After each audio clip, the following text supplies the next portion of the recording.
राजनीति में कोई भी नया व्यक्ति आए तो स्वागत योग्य होना चाहिए, कोई भी आए। इनफैक्ट मुझे लगता है क्योंकि बहुत जरूरत है हमारी राजनीति में भारत की कि नए और पढ़े लिखे युवा लोग आए, तो बहुत खुशी है कोई आता है। दूसरा, उन्होंने एक और अच्छी चीज जो करी वो ये करी कि उन्होंने बिहार को घूमा, उन्होंने एक पदयात्रा निकाली, घूमे हर जगह, सबसे बात करी, समस्याओं को समझने का प्रयास किया। तो ये भी एक अच्छी चीज है कि कहीं कमरे में बैठकर बातें नहीं करी बल्कि घूम घूम के बात करी, वो अच्छी चीज है। अब तीसरे पॉइंट पे आते हैं इलेक्शंस पे, कि इलेक्शंस में क्या रोल होने वाला है।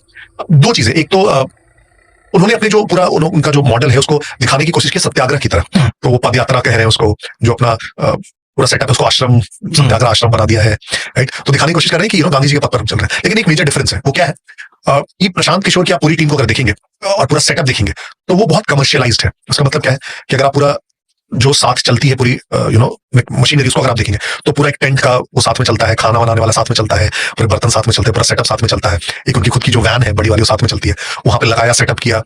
दूसरा, जितने लोग इन्वॉल्व है साथ में, all of them are paid, right, salaried so to say people.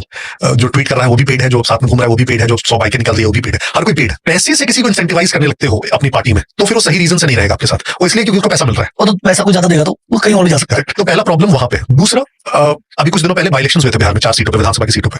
उन्होंने बहुत बड़े बड़े दावे किए कि इस बार तो हम यहाँ का समीकरण बदल देंगे, लेकिन चारों सीटों पे हार गए, कुछ 10% वोट लाए। तो फिर वो कहने लगे कि ये जो 10% वोट हम लाए हमारी सफलता है।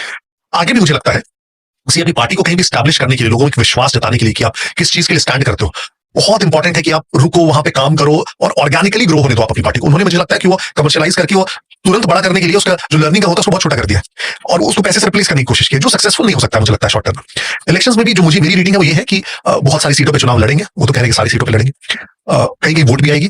जीतने की स्थिति में मुझे बहुत ज्यादा जगहों पे नहीं दिखते हैं, तो वोट काटेंगे दूसरी पार्टियों का और उसके कारण जीत हार में थोड़ा बदलाव हो सकता है। खुद कितना सीट ले पाएंगे वो सिंगल डिजिट से ज्यादा होगा, इसमें मुझे बहुत ज्यादा डाउट है।